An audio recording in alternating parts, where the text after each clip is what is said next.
like a fetter, bind my wandering heart to thee. Prone to wander, Lord, I feel it. Prone to leave the God I love.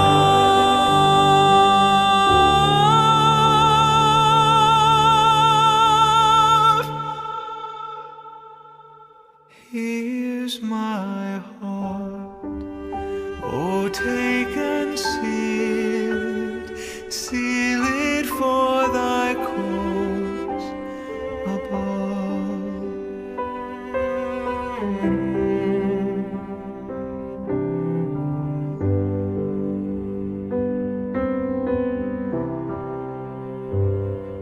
Happy Sabbath. Sorry I haven't had an upload in 2 weeks. I was going to record this last Sabbath, but I was a bit under the weather and my voice wasn't up to par, so I decided that would give me a chance to see what happened with the presidential inauguration this last week, and I had no idea how prophetic it was going to be, so stay tuned to the end. So most of this video I've had together since last week, and actually since several weeks ago, but now I got to put the last part together and it paints quite a picture. And I hope you've had some time to catch up on other videos. I'm relying heavily on the understanding of previously covered topics on this channel, so if you haven't watched my other videos, I highly recommend you do so. For the sake of time, I will be hitting on the high points or just even the headlines of these articles, so please go read them for yourselves. I try to always make sure that the news source, date, and such are visible, so you can look up these articles for yourselves and read the whole thing. We're going to get into some crazy hypocrisy, some blasphemy, some lies, all dressed as peace and love, right after a word of prayer. Dear Father in heaven, I would ask that you would bless my words and open our eyes so that we can see what is coming and see that prophecy is being fulfilled. Thank you for your messenger, Ellen White, and may we see the truth in her words that are coming true right before our very eyes. And may we all be together with you someday. Amen. Now, I spent a lot of time defending Ellen White on my channel from people attempting to prove she wasn't inspired. See, today I want to show you why she was inspired. I want to read to you from Ellen White's The Great Controversy, published in 1858. Quick math, that's 163 years ago. So could the civil and religious freedoms that Americans stand for be quickly eroding away? This is from Chapter 35, Liberty of Conscience Threatened. Romanism is now regarded by Protestants with far greater favor than in former years.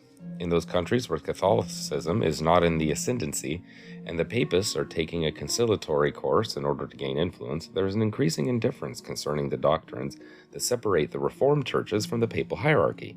The opinion has gained ground that, after all, we do not differ so widely upon vital points as had been supposed, and that a little concession on our part will bring us into a better understanding with Rome. The time was when Protestants placed a high value upon the liberty of conscience which had been so dearly purchased. They taught their children to abhor popery and held that to seek harmony with Rome would be disloyalty to God.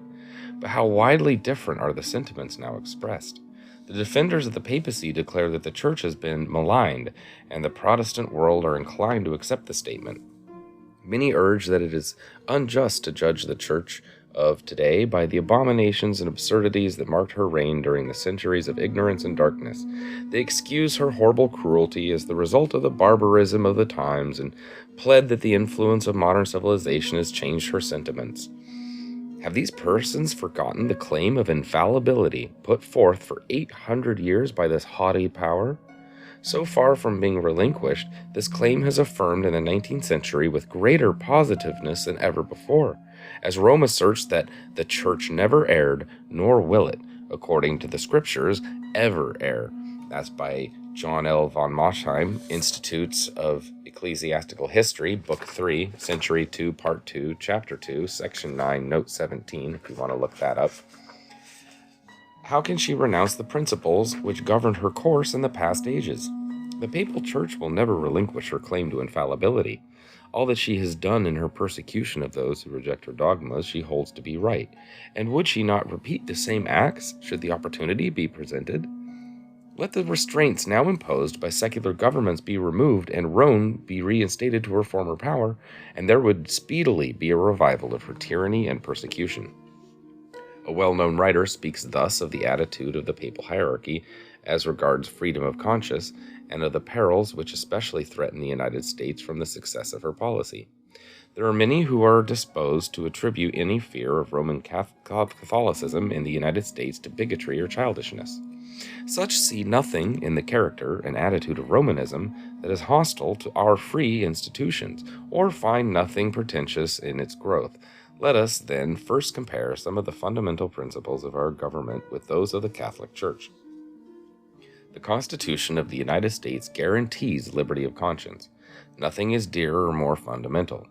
Pope Pius IX, in his encyclical letter of August 15, 1854, said, "The absurd and erroneous doctrines or ravings in defense of liberty of conscience are a most pestilential error, a pest of all others, most to be dreaded in a state."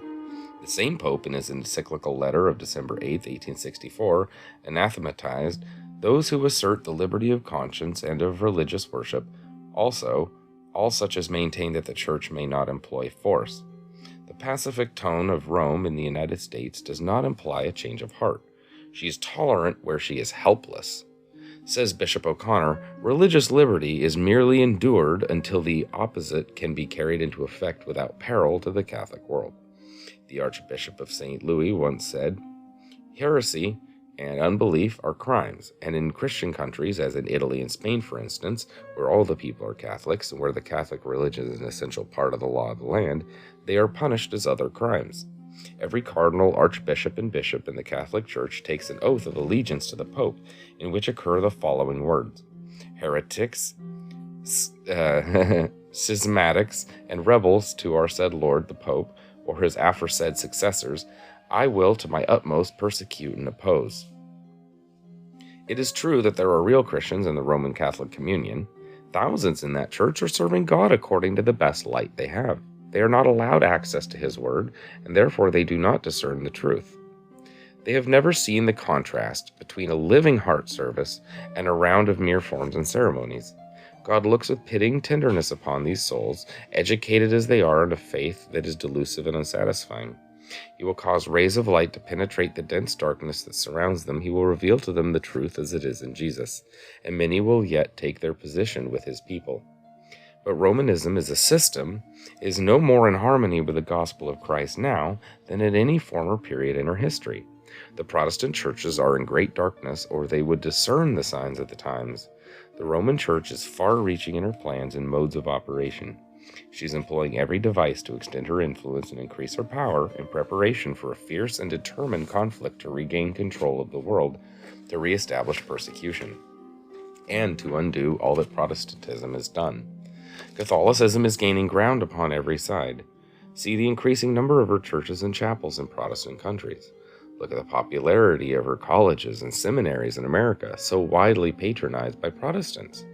Look at the growth of ritualism in England and the frequent defections to the ranks of Catholics. These things should awaken the anxiety of all who prize the pure principles of the gospel. Protestants have tampered with and patronized popery. They have made compromises and concessions with papists themselves are surprised to see and fail to understand. Men are closing their eyes to the real character of Romanism and the dangers to be apprehended from her supremacy. The people need to be aroused to resist the advances of this most dangerous foe to civil and religious liberty. Many Protestants suppose that the Catholic religion is unattractive and that its worship is a dull, meaningless round of ceremony. But here they mistake.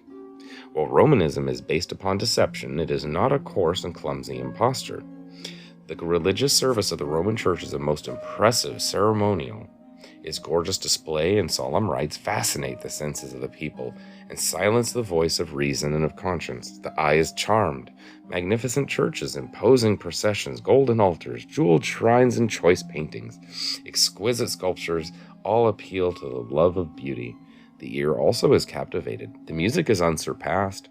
The rich notes of the deep-toned organ blending with the melody of many voices as it swells to lofty domes and pillared aisles of our grand cathedrals cannot fail to impress the mind with awe and reverence.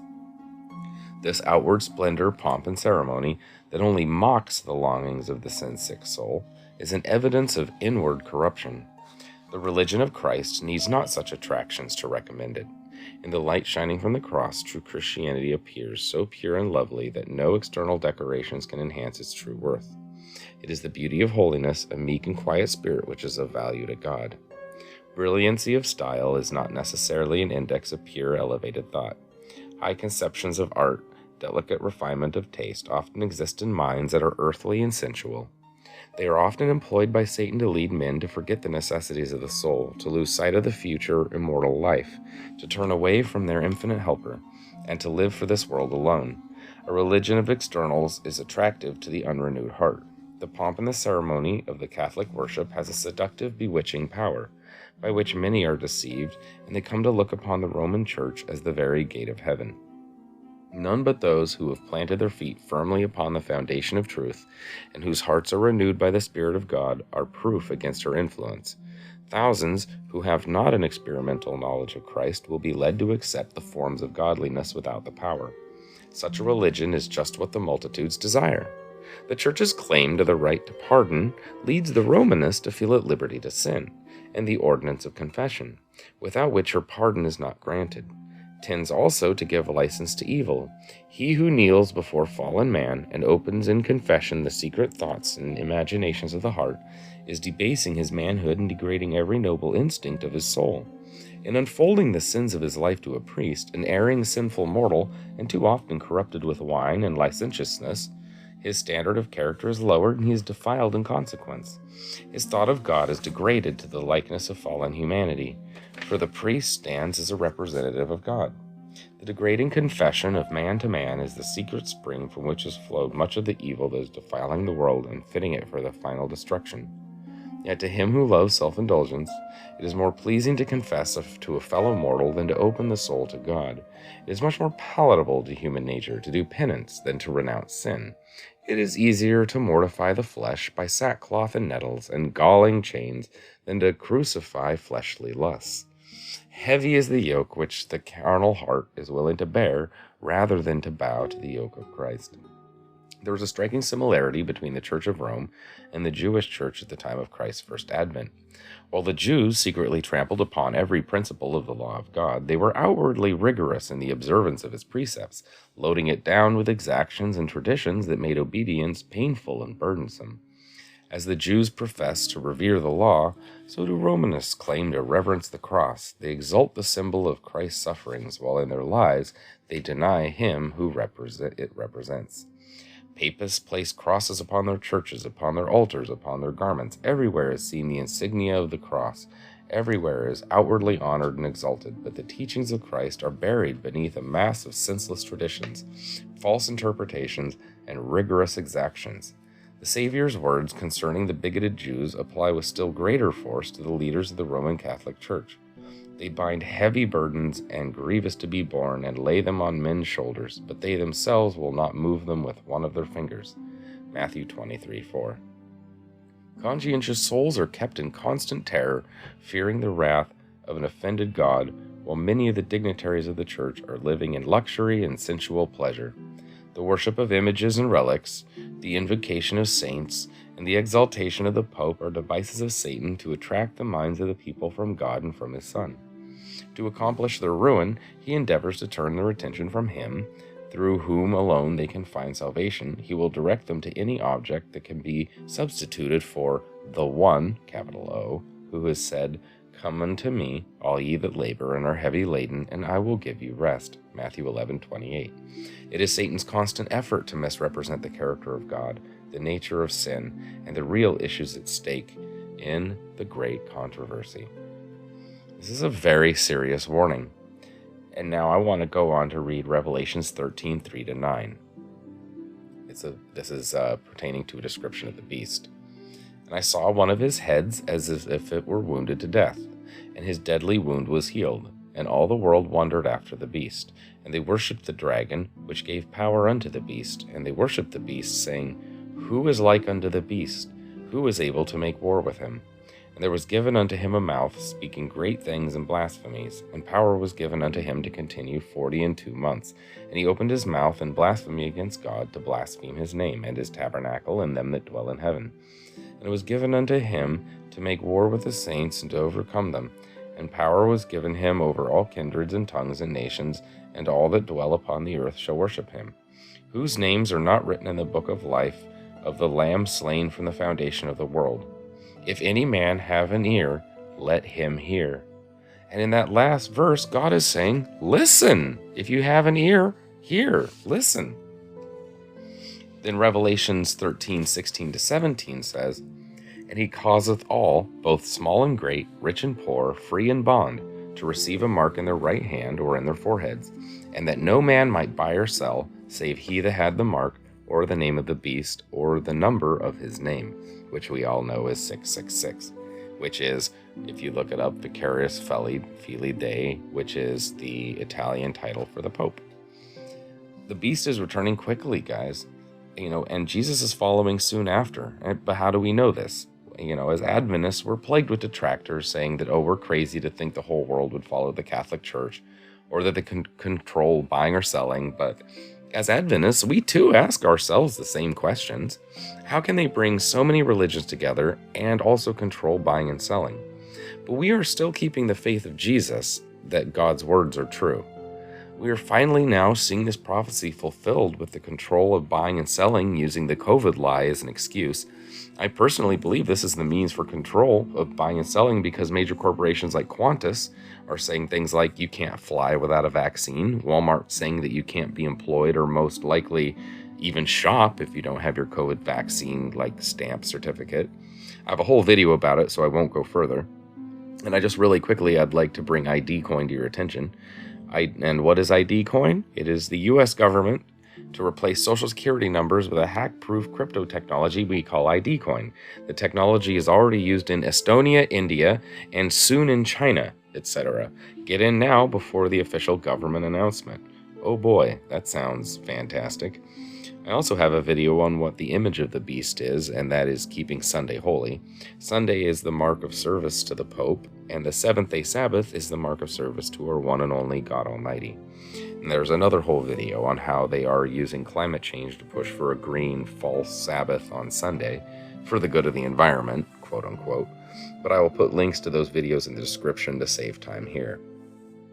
So now, how is the Pope going to bring Protestants, Muslims, Eastern religions, secular spiritualists, atheists, pro-choice, like the LGBT alphabet people, evolutionists, governments, and just general secular society together under the banner of Catholicism and our mark of Sunday worship?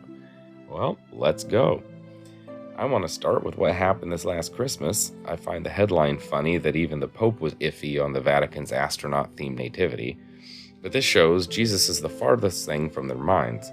But hey, at least the avant-garde artists were impressed. I guess it's still a bit better than 3 years ago.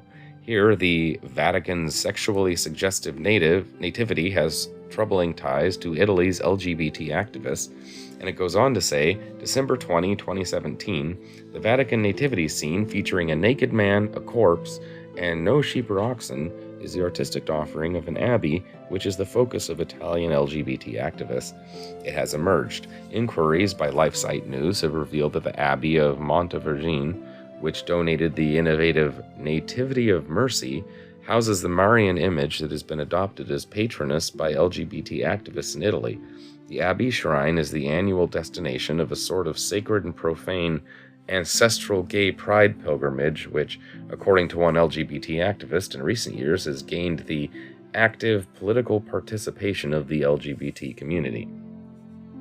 Now, the Bible calls it an abomination, but how does the include everyone Pope feel about homosexuality? The Pope said he supports civil unions for same-sex couples. American Catholics will approve. Even Republican Catholics have a favorable view of lesbians and gay men. Okay, good. So, well, now they've got the gays on board. But what if you had an abortion? Although forgivable by God, in the past it has been listed as an unforgivable sin by the Catholic Church, which is ironic because there is no sin forgivable by anyone but God. But since the Pope blasphemously assumes the authority of God, he says, Pope Francis extends Catholic priests power to forgive abortion. Francis had granted all priests right to forgive abortion during Year of Mercy. Abortion, I salute you! Women, if you need an abortion,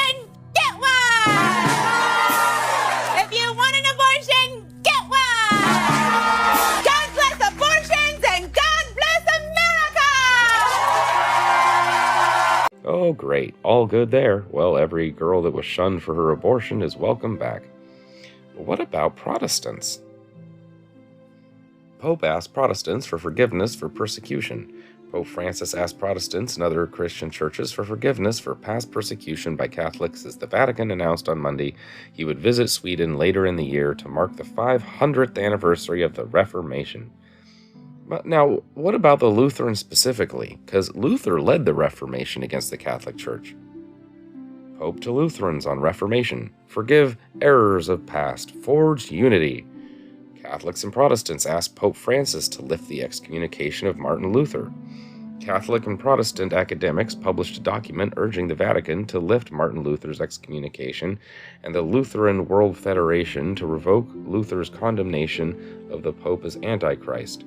Pope Leo X excommunicated Luther in 1521, and Luther proclaimed that the Pope was the Antichrist that same year.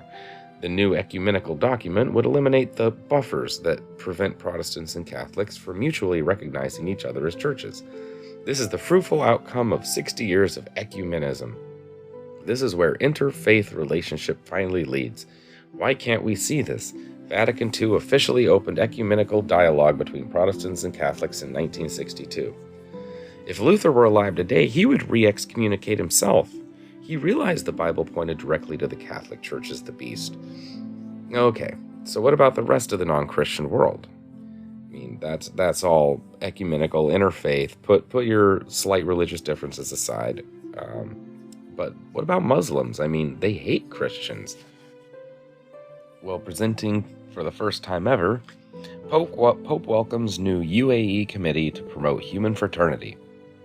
Document on human fraternity for world peace and living together. Full text: Pope Francis and the Grand Imam of Al-Azhar, Ahmed El-Taib, signed a document on human fraternity for world peace and living together during a global conference on the topic in Abu Dhabi. Here's an article: The Vatican and the Gulf have a common enemy. The meaning of the Pope's historic visit to the United Arab Emirates. And here's two excerpts from that. For the past week, the UAE had been preparing for one of the most significant interreligious events in modern memory. A conference on global fraternity has featured rabbis, imams, swamis, cardinals, and obscure religious officiaries whose titles I had never heard before. In the UAE, there are churches, but proselytization is still illegal. And Islam is enshrined in law. You can get thrown in jail for blaspheming and killed for leaving Islam. Practice of magic is criminalized per Islamic law. And yet Francis performed before an audience of about 120,000, and with no danger of prosecution, what many Muslims considered an act of sorcery, the transformation of wine and bread into the body and blood of Christ. The Muslims are right about that. I mean, I agree with them on that, because I also have another whole video on the blasphemy of the Catholic Mass. And you may say, hey, that's the UAE, which is, less hostile than other countries in the Middle East, because, the Pope's never been to Iraq. Well, once again, for the first time ever, may I present Pope to make first ever trip to Iraq in March, and that's this year. Vatican confirms Pope Francis's first foreign trip since the pandemic, and Iraq calls it a historic event. This is unprecedented. No one 30, 20, even 10 years ago would have imagined the Pope going to Iraq. Now, how about the mysterious Far East? A lot of which is cut off from the outside world, and places like Communist China and North Korea still kill Christians. The Catholic Asian Plan. The Catholic scheme to evangelize Asia is less confrontational and more diplomatic than the Baptists, but no less sweeping. Just as in the first millennium the cross was planted on the soil of Europe, and in the second on that of the Americas and Africa, we can pray that in the third Christian millennium a great harvest of faith will be reaped in this vast and vital continent of Asia. If the church in Asia is to fulfill its providential destiny, evangelization must be your absolute priority. Christ is the one mediator between God and man and the sole redeemer of the world, to be clearly distinguished from the founders of other great religions. I want to point out that last sentence.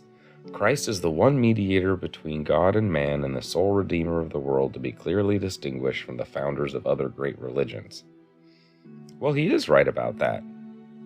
But that was several years ago and not very all-inclusive. So what does he say now? Does he say God distinguishes us from other big religions? Nope. Ecumenical relativism. Pope Francis says all major religions lead to God. Can you believe that? The Facebook post reads, Pope Francis says all major religions are paths to the same God, and shows Pope Francis posing for a picture with other interfaith leaders. The accompanying comment, many names, same source. Folks, the Bible, God's Word, is our only source. God didn't give us many religions, He gave us one book. But that's lost on the Pope. Pope Francis, don't be afraid that God has allowed different religions in the world. I'm only as afraid of that as I'm afraid of the fact that God has allowed sin to work its course on the earth. When sin comes, with sin comes countless ways for the devil to lead us astray. Now here's the Pope to convert all Hindus. The Pope really did Hindus a favor with his November visit to India. He united Hindus and Buddhists in opposition to conversion. He put Indian Christians in India on the defensive, especially Catholics, and he galvanized the world press in sympathy for Hinduism, giving rise to some clear explanations in the media as to why missionaries are held in suspect by Hindus. More recently, we have this article. Pope meets Buddhist, Hindus, Jains, Sikhs, and the Buddhist, Hindu, Jain, Sikh, and Christian representatives had participated in a conference on Tuesday organized by the Pontifical Council for Interreligious Dialogue. The Pope urged Buddhists and Catholics continue to come closer, advance in knowledge of one another and esteem for their respective spiritual traditions, and offer the world a witness to the values of justice, peace, and the defense of human dignity. Now, for all this talk of conversion and dialogue, I find it interesting the Pope turns right around and says, conversion is not your mission. Pope Francis tells Catholics in Morocco. Yet Jesus says to go and preach to all nations, not preach until you offend somebody and then stop. I find this picture kind of funny. Today around the world we have modern spiritualism. This includes things like yoga, which worships various deities, and although some people do it unknowingly, the majority of people, they tend to practice it seems, as a loose form of spirituality. And these things go along with other pagan practices like sacred geometry and shape worship. And I grew up with and pantheism that, God's in the river, God's in the trees, you gotta pray to the river, you gotta pray to, Mother Nature. These things go along with these other pagan practices, and I grew up with tons of people like this around me, and they would say things like, I'm not religious, I'm spiritual. Which really to me just says, hi, I don't have a solid foundation in anything, and I will believe whatever feels good and is popular. Mind you, Sunday already started out as the pagan day of worship, so no need to change anything there for them. But let's see how the world is trying to blur the two together to condition them to embrace the beast. As we know, these people are usually health conscious, so it's no surprise we find a headline like this. The mental health benefits of religion and spirituality. The opening paragraph reads, religion and spirituality are both rooted in trying to understand the meaning of life and, in some cases, how a relationship with a higher power may influence that meaning. While religion and spirituality are similar in foundation, they are very different in practice. Some could say at odds with each other. There's a link in the description to my video covering that as well. So the next article says, Spiritual and Religious, the Benefits of Being Both. Even Doreen Virtue, the biggest New Age author for years who turned Christian, speaks out against this, and she knows the dangers better than anyone else. I will also be linking a video in the description to a wonderful talk with her that explains things very well. Now, we've covered a lot of groups of people, but what about the atheists and evolutionists? Just shy of 100% of the time, those things go hand in hand. Atheists are evolutionists. So obviously the Pope loves God and the Bible story of creation. I mean, he loves the Lord. He has crosses everywhere. But, oh wait, never mind. Pope Francis says evolution is real and God is no wizard. Evolution and Big Bang do not contradict belief in God. What? That's the definition of not believing in God. If you don't believe what he says, or in his awesome power, you don't believe in him, period. But no surprise, as I've said in previous videos, the Pope is an atheist, not an outright Satanist. Pope Francis's evolution, it says, is not inconsistent with the notion of creation. Well, even secular journalists are left scratching their heads. Here you see this article. How can scientists believe evolution is compatible with religion? Notice even the scientists are just as on board with this blasphemy as they are on board with this COVID pandemic lie. Now, both things are products of Rome's quest for global power again. Now, what about straight-up God-denying atheists? They just absolutely, there's no way they're going to believe in a God. Well, mind you, as I mentioned in the videos that I will have linked, there's one on the state of the dead that I'll put a link to. But basically, in the end, Satan will work signs, wonders, and miracles. And it says that in Revelation. It talks about there will be fire called down from heaven. And don't forget, for atheists, they say seeing is believing. Well, we can't see a God or prove him, so he doesn't exist. But there's a lot of atheists that say, okay, well, if you show me God, I'll believe in him. Well, here the Pope suggests that it's better to be an atheist than a bad Christian. And I'll say that even Jesus agrees with that. The Bible tells us there isn't anything more damaging to Christ's cause than people who claim to be Christians but don't live a Christian life. He says you are neither hot nor cold, so therefore I shall spew you out of my mouth. But then the photo caption says, I believe that the church not only should apologize to the person who is gay, whom it has offended, but has to apologize to the poor, to exploited women, to children exploited for labor. It has to ask forgiveness for having blessed many weapons. Well, if you're a Christian who exploits people, leads a double life, or manages a dirty business, perhaps it is better not to call yourself a believer. Pope Francis suggests in a homily that Thursday in Rome, so many Christians are like this, and these people scandalize others, Francis says during morning mass at Casa Santa Marta.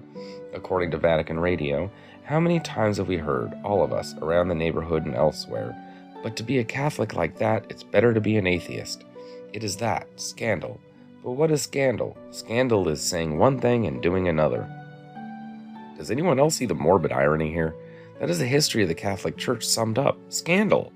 And the current Pope is a completely devil-driven, two-faced fake snake that will say and do anything to bring everyone together under her authority and the Sunday banner no matter what.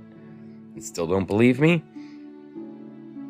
Pope Francis assures atheists, you don't have to believe in God to go to heaven. Are you serious? Okay, so I guess let's everybody get your Bibles out, because we're just going to go ahead and we're going to rip John 3:16 out of the Bible. It doesn't matter anymore, because remember, John 3:16 says, For God so loved the world that he gave his only begotten Son, that whosoever believes in him shall not perish but have eternal life. So it's clear by that verse that the people perishing are the people who don't believe in God. But the Pope says, oh, that doesn't matter anymore. So guys, go ahead, you can tear that out of the Bible. You don't need that. The papacy is, and I'm kidding, don't actually do that. But the papacy is the Antichrist, just as Martin Luther said all those years ago. The Catholic Church considers itself both a church and the government of the Vatican nation, the richest nation in the world, by the way. So how do they get governments to follow them? In another study, we will discuss it further, but Revelations is clear that America is the second lamb-like beast that causes the world to worship Rome. The first beast with the deadly wound that was healed, the deadly wound being the French Revolution when the Pope was taken into exile where he died. Now here's an article petitioning America to wonder after the beast and his Sunday mark. Bring back blue laws. In the United States, on the 7th day of the week, trade and industry seem suspended throughout the nation. All noises cease, a deep peace, or rather a sort of solemn contemplation takes its place. The soul regains its own dominion and devotes itself to meditation. Alex de Tocqueville wrote these words in his 1835 masterpiece of political and social analysis, Democracy in America. During America's final abating coronavirus quarantine, our nation, at least outwardly, seemed to have gained a more noiseless, contemplative, revivifying spirit, now in the terrible wake of murder, protest turned arsonist riots, and looting. Not so much. Nevertheless, Americans in those early quarantine days, after the haze of their Netflix binge had evaporated, woke up with a surprised appreciation for what earlier generations had considered normal. Sunday laws, otherwise known as blue laws. As America returns to normality, we should consider these laws and their manifold benefits afresh. Acknowledging the rewards of the Sabbath are not limited only to Christians like Pope Francis, who in a 2018 interview declared, "One day of the week, that's the least, out of gratitude to worship God, to spend time with the family, to play, to do all of these things. We are not machines." Jay Lefkowitz, a lawyer in New York City, in a May 7th op-ed for the Washington Post, argues that the Jewish Sabbath observance brings healthy separation and balance, he explains. When Jews sanctify the Sabbath and keep it holy, they are making a conscious act of separation at its most elementary. Shabbat is about separating the profane from the sacred, the work week from the Sabbath. Shabbat is about balance, or, to use a modern word, mindfulness. We can't recharge ourselves via a USB port. This aligns with other movements that appreciate the need to disconnect, such as digital minimalism or secular monkhood. And this idea is already fast gaining popularity and acceptance, especially with all the news about COVID lockdowns allowing the earth to heal. They just tell you, we will lift the lockdowns if you all just take Sunday off. How many people would jump at that? Blue laws were disliked because they were a restriction of freedom, but after being locked down, they will actually seem like freedom. Before I continue with the last part on government, I want to go back to Ellen White's writings, Great Controversy, page 386. A profession of religion has become popular with the world. Rulers, politicians, lawyers, doctors, merchants join the church as a means of securing the respect and confidence of society and advancing their own worldly interests. Thus, they seek to cover all their unrighteous transactions under a profession of Christianity. The various religious bodies, reinforced by the wealth and influence of these baptized worldlings, make a still higher bid for popularity and patronage. Splendid churches, embellished in the most extravagant manner, are erected on popular avenues. The worshippers array themselves in costly and fashionable attire. A high salary is paid for a talented minister to entertain and attract the people. His sermons must not touch popular sins, but be made smooth and pleasing for fashionable ears. Thus, fashionable sinners are enrolled on the church records, and fashionable sins are concealed under a pretense of godliness. Commenting on the present attitude of professed Christians towards the world, a leading secular journal says, "Insensibly, the church has yielded to the spirit of the age and adapted its forms of worship to modern wants. All things, indeed, that help to make religion attractive, the church now employs as its instruments." And a writer in the New York Independent speaks thus concerning Methodism as it is. "The line of separation between the godly and the irreligious fades out into a kind of penumbra. The zealous men on both sides are toiling to obliterate all difference between their modes of action and enjoyment. The popularity of religion tends vastly to increase the number of those who would secure its benefits without squarely meeting its duties. We see here politicians faking Christianity for popularity has been a problem for a long time, and this election cycle has been so religiously charged it's crazy, albeit false religion for show like we just read about. Now here's a depiction of Joe Biden as Jesus, with Twitter birds everywhere. I mean, that's not blasphemous at all. Sorry, my eyes almost rolled out of my head on that one. It's ironic, too, seeing as how Twitter is the supreme leader of censorship.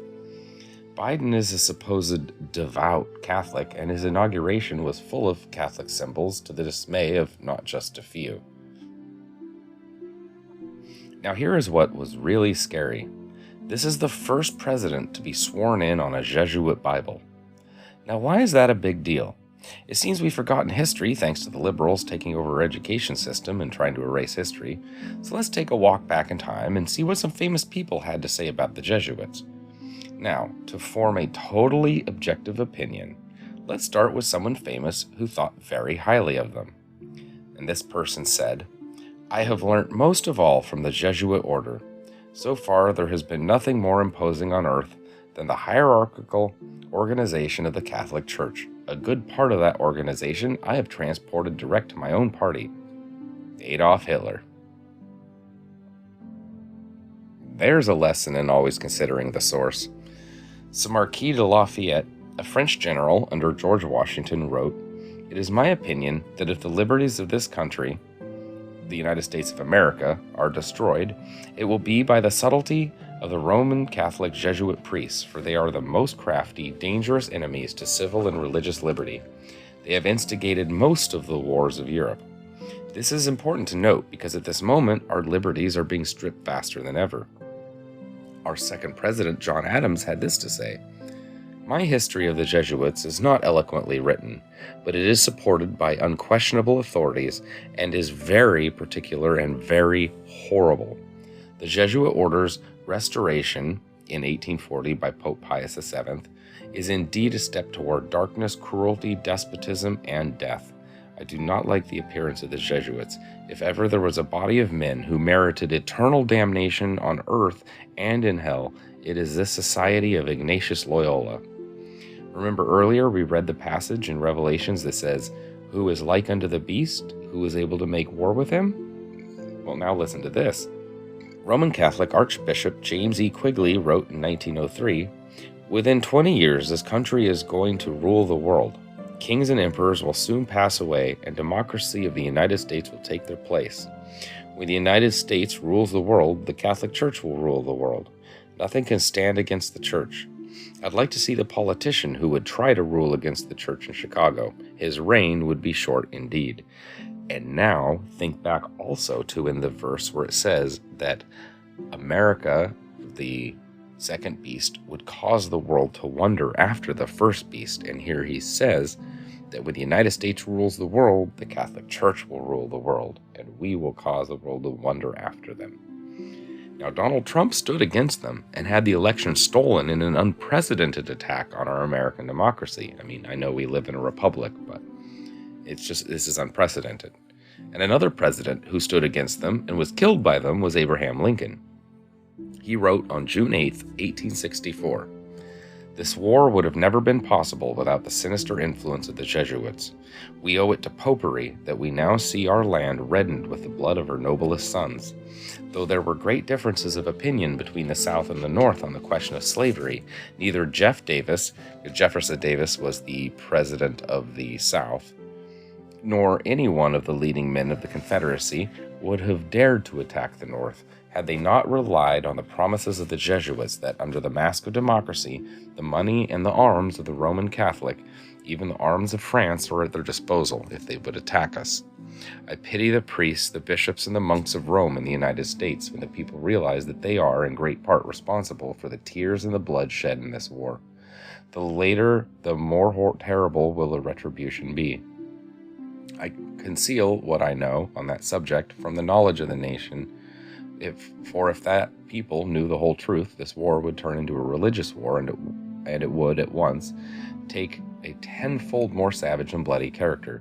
It would become merciless, as all religions' wars are. It would become a war of extermination on both sides. The Protestants of both the North and the South would surely unite to exterminate the priests and the Jesuits. If they could hear what Professor Morse has said to me of the plots made in the very city of Rome to destroy this republic, and if they could learn how the priests, the nuns, and the monks, which daily land on our shores under the pretext of preaching their religion, instructing the people in their schools, taking care of the sick in the hospitals, are nothing else but the emissaries of the Pope, of Napoleon, and other despots of Europe, to undermine our institutions, alienate the hearts of our people from our Constitution and our laws, destroy our schools, and prepare a reign of anarchy here, as they have done in Ireland, in Mexico, in Spain, and wherever there are any people who want to be free." Of course, the Catholic Church, the same one that covers for pedophiles, assures us that, no, the Jesuits didn't kill Abraham Lincoln. Yeah, that's like my cat with feathers around its mouth telling me it didn't eat the canary and me just believing it without question. Of course, the Catholic Herald also bestowed Ellen White with the title Heretic of the Week. That sounds exactly like the Jewish leaders of Jesus' day, and I know Mrs. White would wear that title with pride. I would rather be a Catholic heretic than to be disobedient to God. I love how the Catholic Herald tagline is spirited thinking. It doesn't say which spirit, but I think we all know it isn't the Holy One. I couldn't help but notice two conflicting stories in the margin, however. Here it says, "Why the Catholic Church will miss Donald Trump," and "Donald Trump was bad for the Catholic Church." That's why you can't mix politics and religion, but I think it's just an issue of same station, different reporters. Then I noticed, Biden expected to overturn Trump administration restrictions on abortion within days. Interestingly, here's something a cardinal said I actually agree with.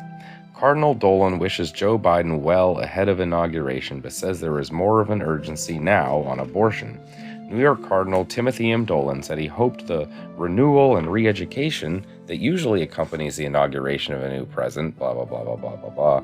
In his January 13 column for Catholic New York, he wished the country's incoming president well, but he also stressed there is more of an urgency now for the country on abortion.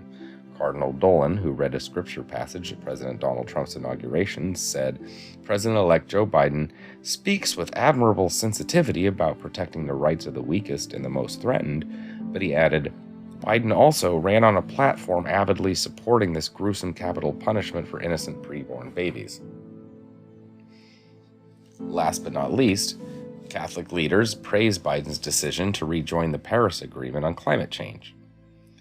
It was nice that Trump got us a reprieve from this mess, but it now will be Americans' unholy doctrine.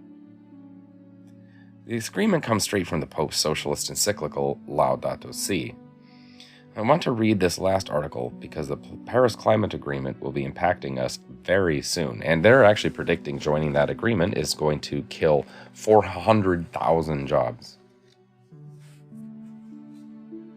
Concerning the Sunday, the law, H.R. 9, being passed right now here in the USA, is a law that ratifies the United Nations Paris Climate Agreement here in the USA as a law of the land, and will make this law practically irremovable in USA once the law is passed. By virtue of including in that same law the policy that the President will not be able to use federal funds for its removal thereafter. The ratification of the Paris Climate Agreement in reality means the passing of multiple laws that formed this agreement, most of them not made public yet.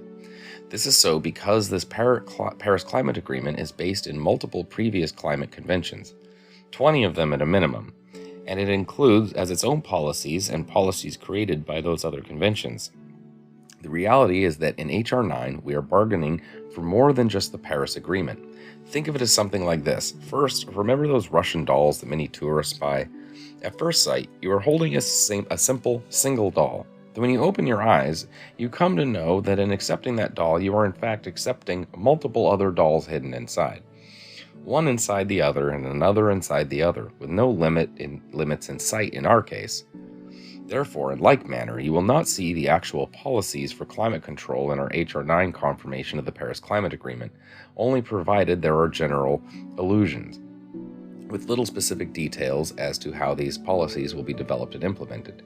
Specifically, the issue is that no matter how much you look in the present law in the USA, Climate Action Now, H.R. 9, you will not find the Sunday law told, and neither the specific details of the other laws that forms it, because its policies are not listed there.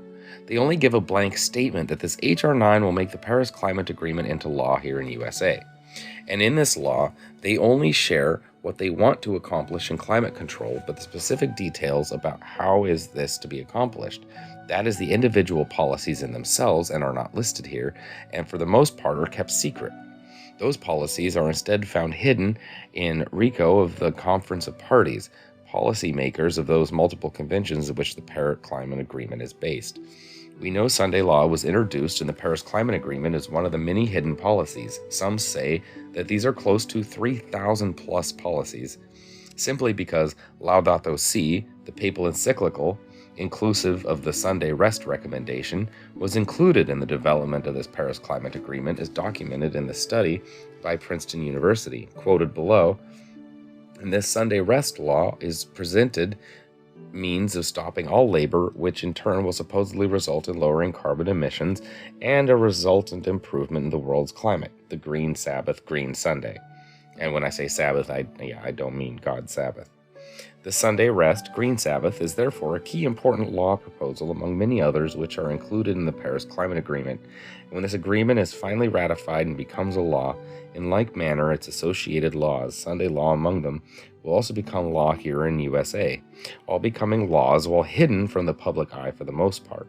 This is the deception many are not aware of.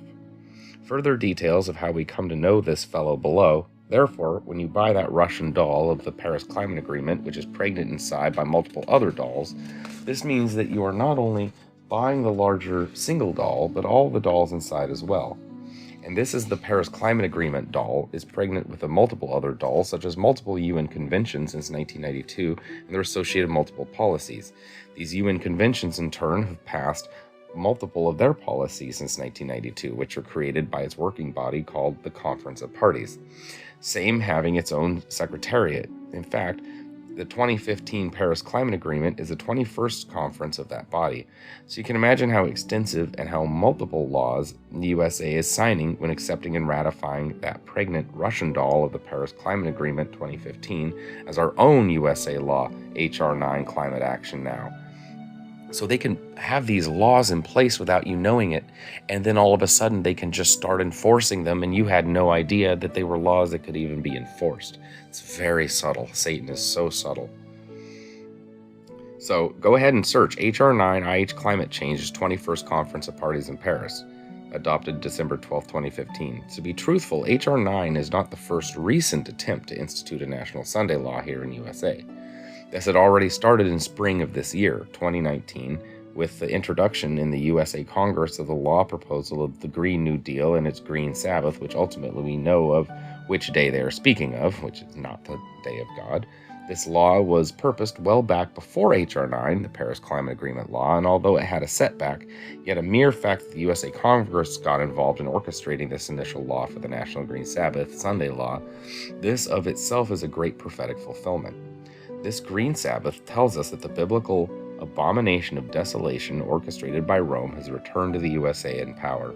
Yes, this recent initial National Green Sabbath Sunday law, although it did not go forwards, yet likely fulfilled its initial intentions as a test law, with the purpose of gauging the public response or reaction to such law. Note, already in the late 1800s, an initial attempt for instituting a national Sunday law had taken place, but it was defeated.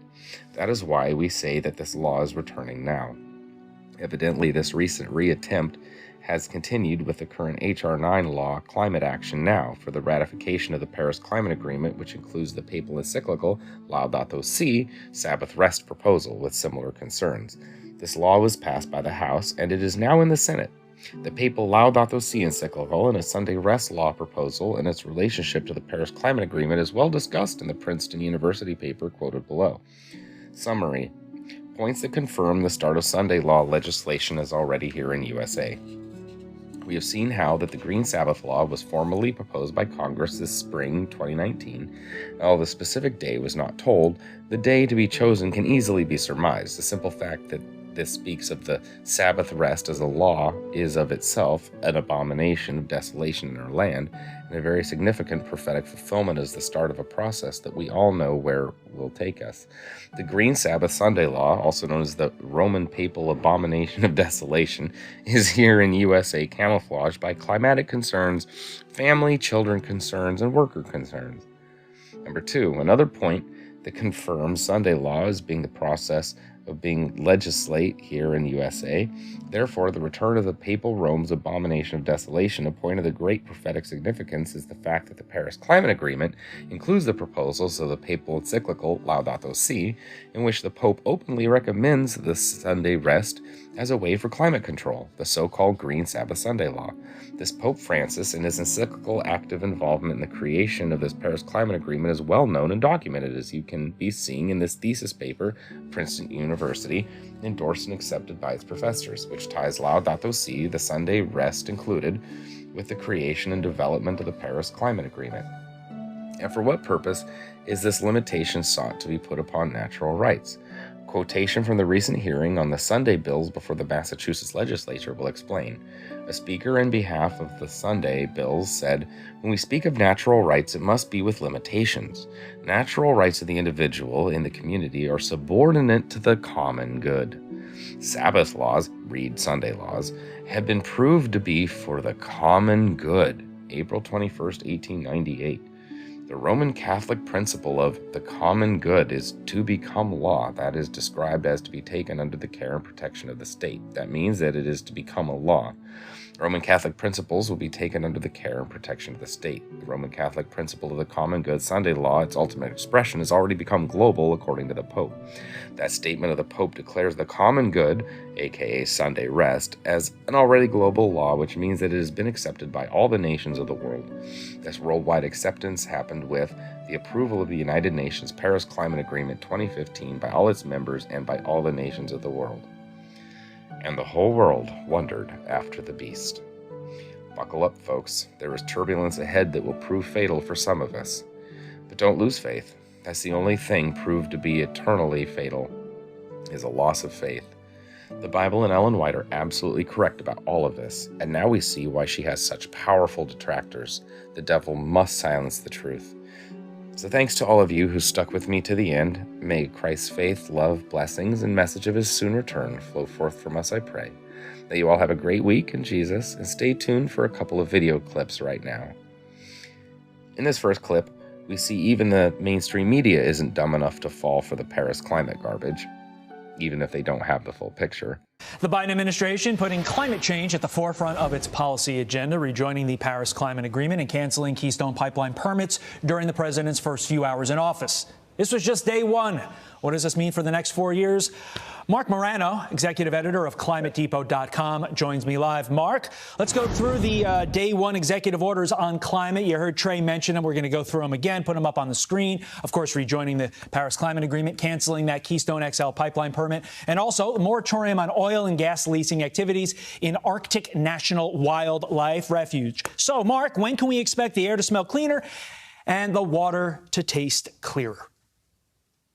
Well, that's the issue. We aren't going to expect that. In fact, President Biden's now entire climate agenda is starting with the United Nations Paris Agreement. You can go back 20 years. Every United Nations climate pact has been hailed as saving the planet. But when you look at the data, emissions of carbon dioxide continue to go up. The United Nations admits it's not about climate. It's about wealth redistribution, sovereignty limiting treaties, and essentially using the climate as a point to regulate society in other ways that have nothing to do with climate. So Biden is going to hammer America first and start affecting American jobs, both with his bans on oil and gas and with rejoining Paris and with getting rid of the canceling the Keystone Pipeline. This is going to hammer middle America, blue collar America, Americans on middle class and lower income, and it's not going to change the climate one bit. So we're back where we were under President Obama with more climate virtue signaling. Now here in this last clip, Stephen Bohr eloquently explains the problem with Catholicism and socialism. The French Revolution, according to historians, was the precursor of the secular governments of the world, separated from religion, and also of socialist Marxism.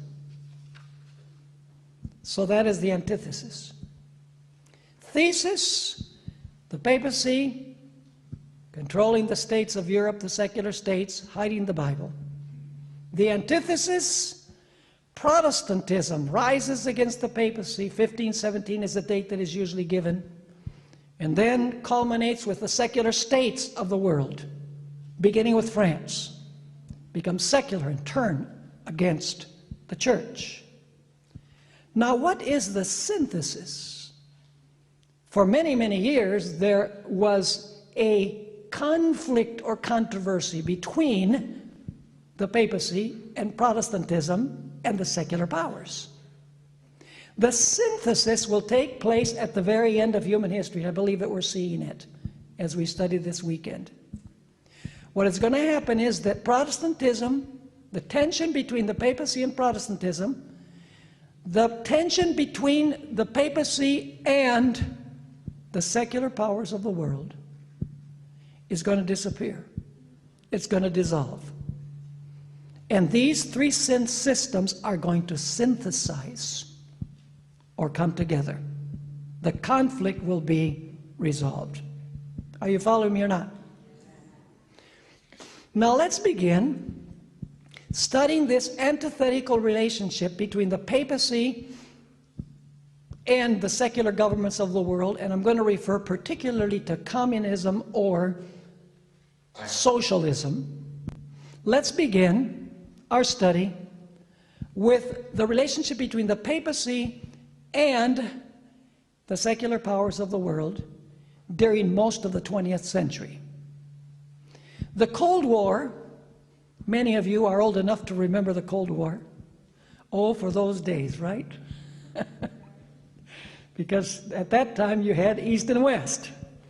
Now you have everything in disarray. But anyway, the Cold War began in 1947. And shortly thereafter, more specifically 4 years later, in 1951, an Australian evangelist by the name of Lewis Weir wrote about the enmity between the papacy and communism or socialism. And I want to read that statement. It's in a little book called Before Probation Closes. I want you to notice what he says about the enmity between the papacy and communism during the period of the Cold War. I read, "The world knows that atheistic communism and domineering Romanism are today in a death fight." So what was happening in 1951? Communism and Romanism, which is a term that was used to describe the papacy, are today, that is in 1951, in a death fight. And then he brings a third entity into the equation. He wrote, "We all know too that Protestantism is to Romanism as detestable an enemy as communism." So what was the relationship between the papacy and Protestantism in 1951? Enemies. What was the relationship between the papacy and the secular powers of the world, particularly represented by communism? Enmity. He continues, "Rome has no favors or peace with either." That is, with Protestantism or with communism or socialism. Today, by the way, it's called globalism. He continues, "Today, 1951, especially since Protestant democracies are at odds with Russia." So Protestantism was at odds with communism also. "Today, especially since Protestant democracies are at odds with Russia," listen carefully now, "Romanism diplomatically flirts with some influential Protestant groups or individuals in order to win their support in her fight to maintain her political and religious system throughout the world." So in other words, the papacy was flirting with Protestantism because Protestantism, and the biggest Protestant nation, capitalist, was at this time a deadly enemy of communism, right?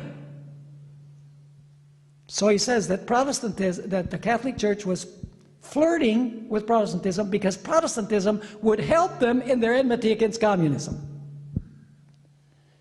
However, Weir also stated in the same book that Roman Catholicism and communism or socialism have many characteristics and objectives in common. Let me read from the book Probation Closes, page 31. "We must not forget that communism is more a rival to Romanism than an enemy. Communism has more in common with Romanism than with any other religious body." Communism has what? More in common with Romanism than with any other religious body? You say, how can that be? They're deadly enemies. Continue.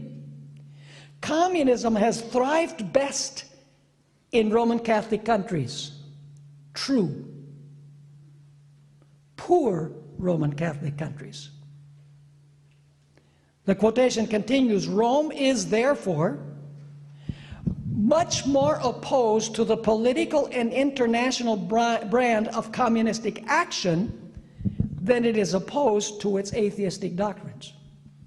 There's the papacy is not against communism because it's atheism, but because communism at that time was considered to be a rival.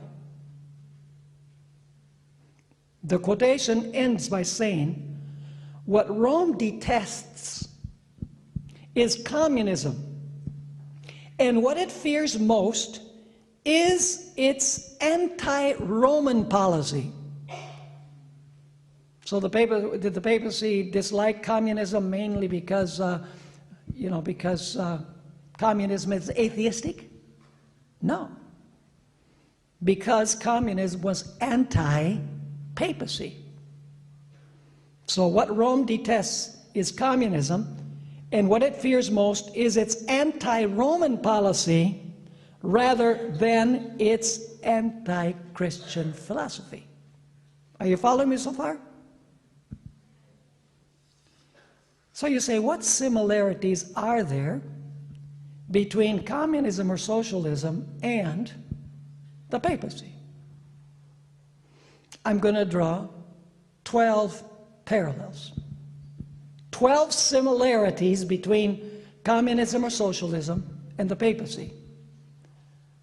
By the way, we're not talking only about things that happened in the past. There's a strong move in the United States towards socialism. Now, how does that fit within the scenario of Bible prophecy? Well, you need to continue coming this weekend. There's one presentation that I'm not going to be able to make because we don't have enough presentations, and that is the role that Donald Trump plays in this whole equation. Donald Trump, ill-spoken, fickle as water, among other things, is presently the greatest obstacle that the Roman Catholic papacy has from implementing socialism on a global scale. And I'm going to share that with you a little bit later on. So let's examine the 12 similarities. First, both communism or socialism and Roman Catholicism are imperialistic. What do I mean by imperialistic? They want to establish a world empire. In 1990, a Roman Catholic Jesuit priest, whom I will be referring to quite frequently by the name of Malachi Martin. Have you ever heard that name? He published his best-selling book, which is a really interesting read. He was an intimate friend of John Paul II, by the way. Had almost direct access to him whenever he wanted. Very conservative theologically, and very anti-communist and pro-capitalist. Anyway, in 1990, he wrote his famous book, The Keys of This Blood. That's the title. The subtitle is, listen carefully, Pope John Paul II versus Russia and the West. How many powers are we talking about here? 3. What characterizes the countries of the West? Capitalism. So the subtitle is Pope John Paul II versus Russia and the West for control of the New World Order. So how many systems are struggling for control of the New World Order? 3. Communism or socialism, the papacy, and the capitalist countries of the West. On page 18 of his book, he wrote this, very interesting. You know, this is a book before its time.